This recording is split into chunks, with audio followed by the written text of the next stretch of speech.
Let's make some late night sourdough together with inclusions. Okay, first things first, clean counter. I'm gonna be honest, I don't know why they say to let the sourdough release on its own, but we're doing it. There she goes. And it's falling over the counter. So we're gonna take our bench scraper. I swear sourdough's easier with a bench scraper. And this is 2 loaves, so we're just gonna cut it right in half. So as you can see, this was very much fermented and ready to shape. It is not sticky. Look at these bubbles. It is bouncy like Jell-O. So we're just gonna eyeball it. I don't measure. And we're gonna cut this into 2 loaves. There you go. So I have 4 kids. They've been asking for a chocolate chip loaf, so that's what we're gonna do. So we'll go ahead and start with this one. So we are just gonna stretch it out. Don't be intimidated by the dough. It doesn't have to be perfect. So just take one side, fold over, other side, fold over. And I realized I started shaping the first one and forgot the chocolate chips. So I tried to stretch it out again. Clearly it's not as easy the second time around because it remembers that first shape, but we're gonna make the best of it. Okay. So what you wanna do is you just wanna add a bunch of chocolate chips. Again, this is not gonna be laminated or stretched out perfectly because I had forgotten about the chocolate chips and I went ahead and shaped it. Okay, we're going to fold over and then we're gonna add more chocolate chips to this side.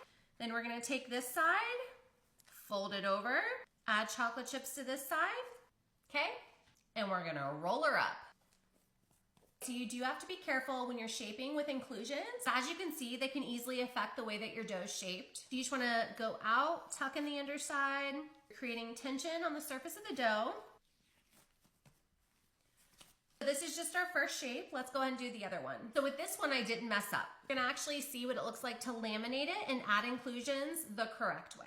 You just want to spread your dough out as much as possible, especially when you're adding inclusions.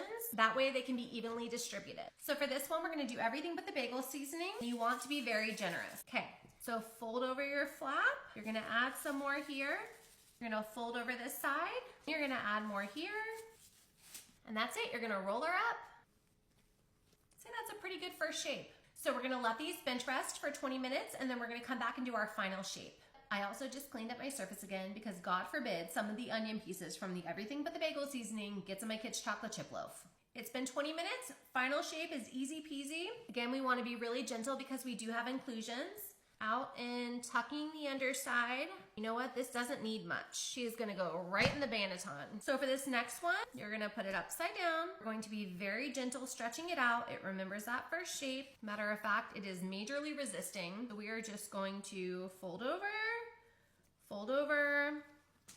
roll her up, and that's it.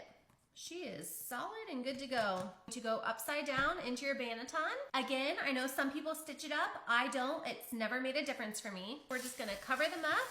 We're gonna stick these in the fridge to proof for 2 hours and then we're ready to bake.